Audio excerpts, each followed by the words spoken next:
বেশ কিছুদিন ধরেই খোলা বাজারে সবজির দাম কার্যত লাগাম ছাড়া আকার নিয়েছে। পরিস্থিতি এমন যে সাধারণ মানুষের নাগালের বাইরে চলে গিয়েছে। সবজি কিনতে গেলে পকেট খালি হলেও থলি ভর্তি করতে হিমশিম খাচ্ছেন সাধারণ মানুষ। এই বিষয়টি লক্ষ্য করে মাননীয় মুখ্যমন্ত্রী মমতা বন্দ্যোপাধ্যায় বাজারের দামে লাগাম টানতে টাস্ক ফোর্সকে সক্রিয় হবার নির্দেশ দেন। এরপরেই রাজ্যের বিভিন্ন খোলা বাজারে হানা দেয় টাস্ক ফোর্স। কিন্তু নিয়ন্ত্রণ কোথায়, উঠছে প্রশ্ন। টাস্ক ফোর্সের লাগাতার বাজারে অভিযান সাধারণ মানুষ কি সুরাহা পাচ্ছেন, সেই নিয়েও কিন্তু উঠছে প্রশ্ন। বুধবার সকাল 10টা নাগাদ টাস্ক ফোর্স, বেঙ্গল পুলিশের এনফোর্সমেন্ট ব্রাঞ্চ এবং বিধাননগর উত্তর থানার পুলিশ অভিযান চালায় সল্টলেকের এবিসি এবং বিডি মার্কেটে।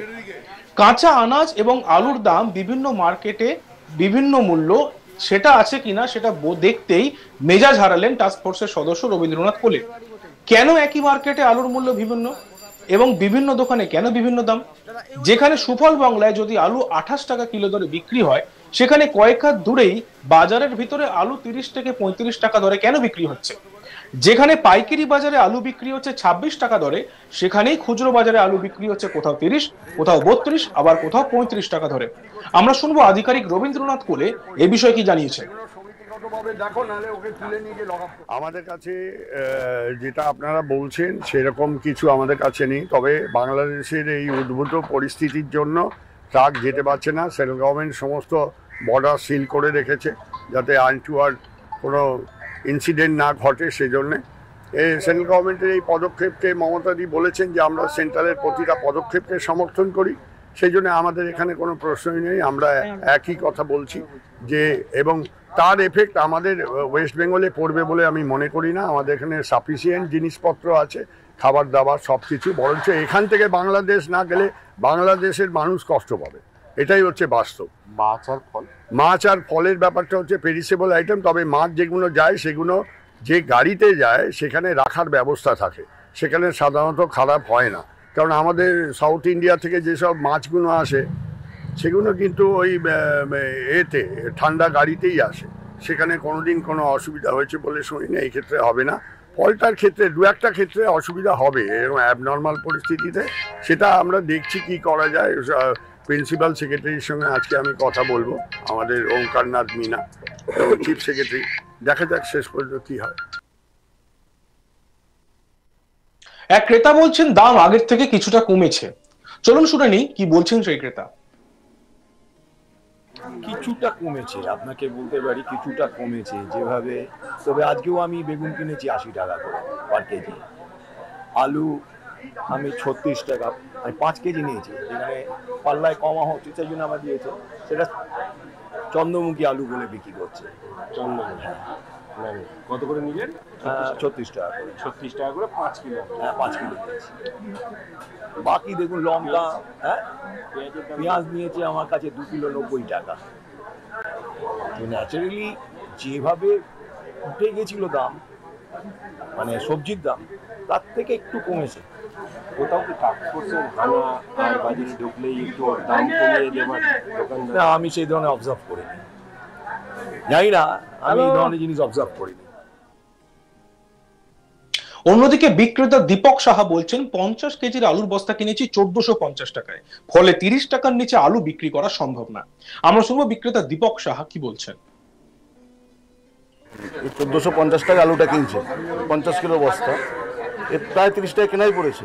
আরো বেশি ধরো, এক টাকা বেশি পড়ছে, কিন্তু 31 টাকা কেনা পড়ছে আলুটা। 30 টাকা বেচলে ওর পকেট থেকে দিতে হবে। স্যার বলেছেন ঠিকই, 100 বস্তা যদি আনতে পারে ওরা তাহলে ঠিক আছে, ওর ডেলি বিক্রি হয় 1 বস্তা আলু, তো 100 বস্তা আলু নিয়ে করবে কি? তো যদি 1450 টাকা 1 বস্তা আলু কিনে 50 কিলো ভাড়া দিয়ে আপনার 31 টাকা কেনাই পড়ে যায়।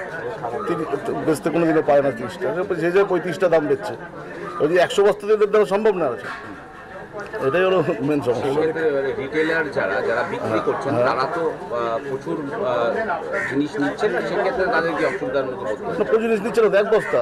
এই যে আমাদের যা বাজারে এডিসি মার্কেট এমনি ছোট বাজার, 1 বস্তা কোনো দোকানদার 1 বস্তা বেশি আলু ডেলি বিক্রি করতে পারে না। তো 1 বস্তা আলুর জন্য 10টাই দোকান আছে, 10 বস্তা আলুর জন্য তো একটা ডাইরেক্ট গাড়ি আনা, মনে করুন সবাই মিলে একটা গাড়ি করলো, তাও তো পারবে না। ডেলি 100 বস্তা আনতে হবে অন্তত। 10 বস্তা আলু এনে ওই সেই একই 1400-1500 টাকা বস্তা পড়ে, 30-31 টাকা কেনাই পড়ে। সল্টলেক বিডি মার্কেটে সবজির পাশাপাশি মাছ এবং মাংসের বাজার ঘুরে দেখলেন তারা। সেখানেও লাগাম ছাড়া দামে বিক্রি হচ্ছে পোল্ট্রি, মুরগির মাংস। কেজি প্রতি 200 টাকা কিলো, যেখানে পোল্ট্রি ফার্মগুলো মূল্য কেজি প্রতি 165 টাকা দরে বিক্রি করছে। দাম শুনে বেজায় চটলেন টাস্ক ফোর্সের রবীন্দ্রনাথ কোলে। তিনি হুঁশিয়ারির সুরে বলেন, পুলিশের সামনে দোকানদারকে বললেন দাম কমাতে হবে, নইলে আইনানুগ ব্যবস্থা নেওয়া হবে আপনার বিরুদ্ধে। আমরা শুনবো রবীন্দ্রনাথ কোলে কি বলছেন। হ্যাঁ নিশ্চয়ই, এই বাজারের মধ্যেই জ্যোতি আলু একজন বেচছে 35, একজন বেচছে 30। এগুলো তো চলতে পারে না। যত গোলমাল রিটেল সেক্টরে হচ্ছে, কোথাও গোলমাল নেই, কোনো গোলমাল নেই। 30 টাকায় যে আলুটা তার পাশের লোক 35 টাকা, এটা তো একটা সম্পূর্ণ বেআইনি কাজ, অসামাজিক কাজকর্ম চালাচ্ছে। আমরা সমিতিকে বলেছি যে আপনারা সবাই মিলে এগুলো দেখুন, এগুলো করবেন না। মুখ্যমন্ত্রী চায় না কারোর এগেনস্টে পিউনিটিভ অ্যাকশন নিতে, কিন্তু এরকম আচরণ করলে তখন বাধ্য হবে প্রশাসন ব্যবস্থা নিতে। আমরা বিধাননগর থানাকেও বলছি যে আপনারা একটু নজরদারি চালাবেন। কাল রাত্রে ওসির সঙ্গে আমার কথা হয়েছে, হ্যাঁ, বাসু সাহেবের সঙ্গে। ওখান থানা নজর রাখবে, এখানে কি হয় না হয় আমরা পরবর্তীকালে জানিয়ে দেবো। এটা উত্তর বিধাননগর থানা, উত্তর বিধান। সেটা হচ্ছে পাইকারি বাজারগুলিতে দাম কি সব জায়গায় একই রয়েছে? হ্যাঁ, 26 টাকা রেট আছে, মানে কোল্ড স্টোরেজ গেট থেকে দিচ্ছে 26 টাকা, তবে ওরা 100 বস্তা নিচে দিচ্ছে না। যারা হোলসেলার তারা কলকাতায় বা সব জায়গায় যেখানে নিয়ে আসছে সেটা ম্যাক্সিমাম 30-31 টাকা হতে পারে, 35 টাকা তো বাড়াবাড়ি। এটা তো গলা কাটছে সাধারণ মানুষ, এগুলো আমরা হতে দেবো না। সারা পশ্চিমবাংলা জুড়ে আমরা এই পর্যবেক্ষণ চলছে। 9 তারিখে মিটিং করেছিলেন, 10 তারিখে থেকে আমরা নেমেছি, 10 তারিখ থেকে লাগাতার প্রশাসনকে সঙ্গে নিয়ে আমরা ঘুরছি। দাম সব জিনিসেরই কমেছে। এবার আমাদের ঠেকেছে আলুতে। আলুটা উনি বারবার বলছেন সেকেন্ড লার্জেস্ট প্রডিউসিং স্টেট হচ্ছে পশ্চিমবঙ্গ আলুতে। সেই আলু এখানকার মানুষ এত দামে কেন কিনে খাবে, এইটাই হচ্ছে বক্তব্য। বাইরে যে আলুগুলো যাচ্ছে, উড়িষ্যা গভর্নমেন্টের মন্ত্রী বলছে আমরা পশ্চিমবাংলা থেকে আলু আমদানি বন্ধ করে দেবো। আমরা এই বিষয়ে আমাদের প্রতিনিধি অরিন্দম ভট্টাচার্য কি প্রতিবেদন তুলে ধরেছেন, চলুন দেখে নিই। আনাজের দাম ঊর্ধ্বমুখী, আর এই ঊর্ধ্বমুখী কাঁচা আনাজের দাম নিয়ন্ত্রণে সচেষ্ট পশ্চিমবঙ্গ সরকার।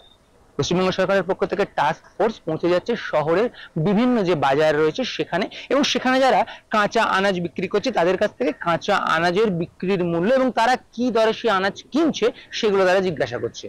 বুধবার সকালে এই টাস্ক ফোর্স পৌঁছে গেছিল সল্টলেকের বিভিন্ন মার্কেটে। প্রথমে তারা পৌঁছে সল্টলেক এবিএসি মার্কেটে, এবং সেখানে পৌঁছে তারা সেখানে যে কাঁচা আনাজ বিক্রেতারা রয়েছে তাদের সঙ্গে কথা বলে এবং তাদের কাছ থেকে বিভিন্ন জিনিসের দাম তারা জানতে পারে। এরপরই আমরা যে চিত্র দেখতে পাই যে সেই দলের অন্যতম সদস্য রবীন্দ্রনাথ। দেখতে থাকুন আজ তাক বাংলা, সাবস্ক্রাইব করতে ভুলবেন না।